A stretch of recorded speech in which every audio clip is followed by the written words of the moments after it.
Hello friends, good morning. Myself Gurpreet from Sharda Science Classes. In previous video, we was discuss about the basics of flame photometry, the principle of flame photometry and the schematic diagram of flame photometry. So today in this video, we are going to discuss about the instrumentation of flame photometry and the application of flame photometry. So firstly, we are going to discuss about instrumentation of flame photometry. So what about the instrumentation? Instrumentation, the setup of instruments which are used in flame photometry. Okay, these are the some instruments which are used in flame photometry. First and most important instrument is burner system. Burner system introduce our sample into flame. Okay. In flame photometry, there are two type of burners are used. First, premix burner and second, total consumption burner. Okay, premix burner. Premix burner is the most widely used burner in flame photometry because of its uniformity in flame. Premix type जो burner है ये flame photometry में सबसे ज़्यादा use होता है because इसकी जो फ्लेम की इंटेंसिटी है इस बर्नर में फ्लेम की इंटेंसिटी यूनिफॉर्म रहती है, इसीलिए ये सबसे ज़्यादा यूज होने वाला बर्नर है। And the total consumption burner जैसे कि हमें नाम से ही पता चल रहा है कि इसमें होल सैंपल कंज्यूम होएगा, इसमें पूरा सैंपल कंज्यूम होएगा, कोई भी वेस्टेज नहीं होएगी। ओके, प्रीमिक्स टाइप बर्नर सबसे ज्यादा यूज होने वाला बर्नर है, अभी अभी हमने ये बात की है। ओके, और इसके कुछ एडवांटेजेस है, कुछ डिसएडवांटेजेस है। उससे पहले हम देखते हैं कि इसमें होता क्या है, ये कैसे काम करता है। इसमें हम अपने सैंपल सॉल्यूशन, फ्यूल, ऑक्सीडेंट इन तीनों को मिक्स कर देते हैं और फिर क्या होता है, ये बर्नर अपने सैंपल सॉल्यूशन को फ्लेम में इंट्रोड्यूस करवाता है और उसमें कलर को प्रोड्यूस होते हैं, जिसके बेसिस पर हम अपनी एनालिसिस शो करते हैं। ओके, हाँ जी। तो बात आती है एडवांटेजेस की। एडवांटेजेस क्या है, ये सबसे पहले नॉन टर्बुलेंट है, इसमें कोई भी शोर शराबा नहीं होता, ये शांत है। ओके, सेकेंड एडवांटेजेस इसकी ये है कि ये इजी टू यूज है, इसको यूज करना आसान है।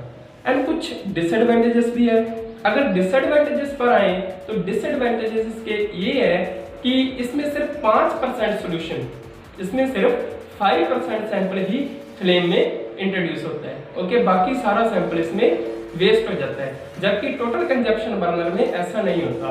टोटल कंजप्शन बर्नर में सारा का सारा सैंपल हमारा यूज होता है, कंज्यूम होता है। Okay, and total consumption burner पर आए तो हमने बात कर ही चुके हैं हम कि इसमें पूरा का पूरा सैंपल कंज्यूम होता है और इसमें जो फ्यूल और ऑक्सीडेंट यूज होते हैं वो किसी लिए हम यूज करते हैं, दोनों में हम फ्यूल एंड ऑक्सीडेंट यूज करते हैं। वो किसी लिए यूज करते हैं, वो हम फ्लेम का टेम्परेचर को मेंटेन करने के लिए यूज करते हैं।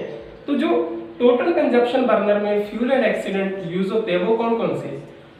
ओके, टोटल कंजप्शन बर्नर में जो फ्यूल यूज हो रहा है वो है हाइड्रोजन एंड जो ऑक्सीडेंट यूज हो रहा है वो है ऑक्सीजन। तो जो फ्लेम जनरेट होती है वो होती है ऑक्सी हाइड्रोजन फ्लेम। ओके, तो टोटल कंजप्शन बर्नर के एडवांटेजेस क्या है? एडवांटेजेस इसके ये है कि इसमें कोई भी वेस्टेज नहीं होती सैंपल की, पूरा का पूरा सैंपल हमारा कंज्यूम होता है। और इसके डिसएडवांटेजेस क्या है? डिसएडवांटेजेस के ये है कि इसको यूज करना हार्ड है, इसको यूज करना मुश्किल है। तो ये था first instrument burner system.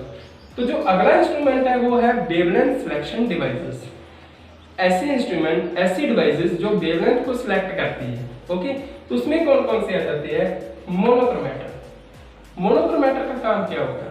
Monochromator specific wavelength की रेडिएशंस को भी अलो करता है मिरर पर फॉल करने के लिए। Okay, monochromator allow the specific wavelength of radiations to fall on mirror. Okay, तो मोनोक्रोमेटर दो स्लिट्स और एक मिरर का बनके मिलकर बना होता है। तो जो पहली स्लिट का काम, पहली स्लिट को हम कहते हैं एंट्रेंस स्लिट। नाम से पता चल रहा है कि इसमें से सोर्स में से रेडिएशंस एंटर करेगी। ओके, एंट्रेंस स्लिट, जो पहली स्लिट का काम है वो क्या है? सोर्स में से रेडिएशंस को मिरर पर फॉल करवाना। तो आगे मिरर का काम क्या रहेगा? मिरर का काम है उन फॉलिंग रेडिएशंस की अमाउंट को बढ़ा देना। ओके, फॉलिंग रेडिएशंस की अमाउंट को बढ़ा देना, उनको वेवलेंथ के अकॉर्डिंग अलग अलग कर देना। ओके, एंड सेकंड जो स्लिट आती है उसका नाम है एग्जिट स्लिट। तो एग्जिट स्लिट का काम क्या होगा, नाम से पता चल रहा है कि रेडिएशंस को बाहर दिखाना, लेकिन सिर्फ स्पेसिफिक वेवलेंथ की रेडिएशंस को भी ये पास करवाती है बाहर। ओके, तो ये है वेवलेंथ सिलेक्शन डिवाइसेस। इसमें कुछ फिल्टर्स यूज होते हैं। फिल्टर्स मोनोक्रोमैटर और डिटेक्टर के बीच में यूज होते हैं। जब ये मोनोक्रोमैटर और डिटेक्टर के बीच में यूज होते हैं तो ये भी एक डिजायर्ड वेवलेंथ की रेडिएशंस को सेलेक्ट कर देते हैं आगे पास होने के लिए डिटेक्टर पर। ओके, तो डिटेक्टर आगे अपना अगला इंस्ट्रूमेंट आएगा। So the third instrument used in flame photometry is detector. The most commonly usable detector in flame photometry are photomultiplier tubes. The photomultiplier tubes are made up of photoemissive cathode, anode and several additional electrodes called diode. Okay, जो सबसे ज़्यादा detector use होते हैं flame photometry में वो है photomultiplier tubes. Okay, जो photomultiplier tubes की कंपोजिशन है, मतलब फोटोमल्टीप्लायर ट्यूब्स डिटेक्टर है, बने किससे है, वो है photoemissive cathode, anode and several additional electrode are diode. Photoemissive cathode means जब ये जो कैथोड है, जब इन पर फोटोएमिसिव कैथोड, तो इन कैथोड्स पर जब इलेक्ट्रॉन स्ट्रक करते हैं तो ये फोटॉन्स को रिलीज करते हैं, इसीलिए इनको फोटो एमिसिव कैथोड कहते हैं, यानी कि ये फोटोन को एमिट करते हैं जब इन पर इलेक्ट्रॉन्स स्ट्रक करते हैं। ओके, तो ये इनकी फोटो मल्टीप्लायर ट्यूब्स की कंपोजिशन है। ये मोस्ट कॉमनली यूजेबल डिटेक्टर है फ्लेम फोटोमेट्री में। ओके, तो इनका काम क्या है, ये जो इनकमिंग रेडिएशंस है उनको डिटेक्ट करेंगे और रिकॉर्डर को सेंड करेंगे। रिकॉर्डर आगे रिकॉर्डिंग्स को लेगा एब्जॉर्बेंस की फॉर्म में। ओके, तो ये हमने देखे थे कुछ इंस्ट्रूमेंट्स जो फ्लेम फोटोमेट्री में यूज होते हैं। तो अब हम बात करते हैं फ्लेम एक्साइटेशन सोर्स की। फ्लेम एक्साइटेशन सोर्स से क्या मतलब है, वह सोर्स जो फ्लेम को प्रोड्यूस करता है। कौन से सोर्स से फ्लेम प्रोड्यूस होती है, किस तरह से। ओके, तो जो फ्लेम है, a flame is a result of exothermic reaction between two gases. One is act as fuel, other is act as oxidant. Okay, तो फ्लेम क्या है, एक एक्सोथर्मिक रिएक्शन का परिणाम है। ओके, एक्सोथर्मिक रिएक्शन ये दो गैसेस के बीच में एक रिएक्शन होती है। दो गैसेस कौन कौन सी है, एक फ्यूल है और एक ऑक्सीडेंट है। जब इन दो गैसेस के बीच में एक रिएक्शन होती है तो फ्लेम प्रोड्यूस होती है, जिसे हम एक्सोथर्मिक रिएक्शन बोल देते हैं। ओके, तो इस प्रोसेस में लार्ज अमाउंट में हीट जनरेट होती है। ओके, जो कि हमने सेकंड पॉइंट में लिखा हुआ है। In this process the large amount of heat is generated, means इसमें बहुत ज्यादा अमाउंट में हीट जनरेट होती है। ओके, तो हमने बात करी है कि ये दो गैसेस में रिएक्शन होती है, एक ऑक्सीडेंट और एक फ्यूल। तो ऑक्सीडेंट कौन सा यूज होता है और फ्यूल कौन सा यूज होता है, अब हम इसकी बात करेंगे। तो जो सबसे कॉमन ऑक्सीडेंट यूज होता है वो है air and nitrous oxide, and जो सबसे कॉमन फ्यूल यूज होता है वो है एसिटाइलिन एंड अदर फ्यूल्स जैसे कि natural gases, propane, butane et cetera. तो अब हम बात करते हैं फ्लेम के टेम्परेचर की। जैसे कि हमको पता है कि फ्लेम का temperature fuel and oxidant maintain रखते हैं। ओके, तो फ्लेम टेम्परेचर एक मोस्ट इंपॉर्टेंट वेरिएबल है फ्लेम फोटोमेट्री में, क्योंकि हमें पता है कि हम एमिटेड रेडिएशंस की इंटेंसिटी से ही अपनी एनालिसिस करते हैं। तो अगर फ्लेम का टेम्परेचर इंक्रीज होएगा तो एमिशन रेडिएशन की इंटेंसिटी भी इंक्रीज होगी। जैसे कि हम यहाँ पर देख सकते हैं, flame temperature is an important variable in flame photometry. Increasing flame temperature cause an increase in emission intensity, मतलब जैसे जैसे फ्लेम का टेम्परेचर इंक्रीज करेगा वैसे वैसे जो रेडिएशन एमिट हो रही है उनकी इंटेंसिटी इंक्रीज। तो ये था फ्लेम एक्साइटेशन सोर्स। अब हम बात करते हैं एप्लीकेशन ऑफ फ्लेम फोटोमेट्री। तो कौन कौन सी एप्लीकेशन है फ्लेम फोटोमेट्री की। these are two type of application in flame photometry.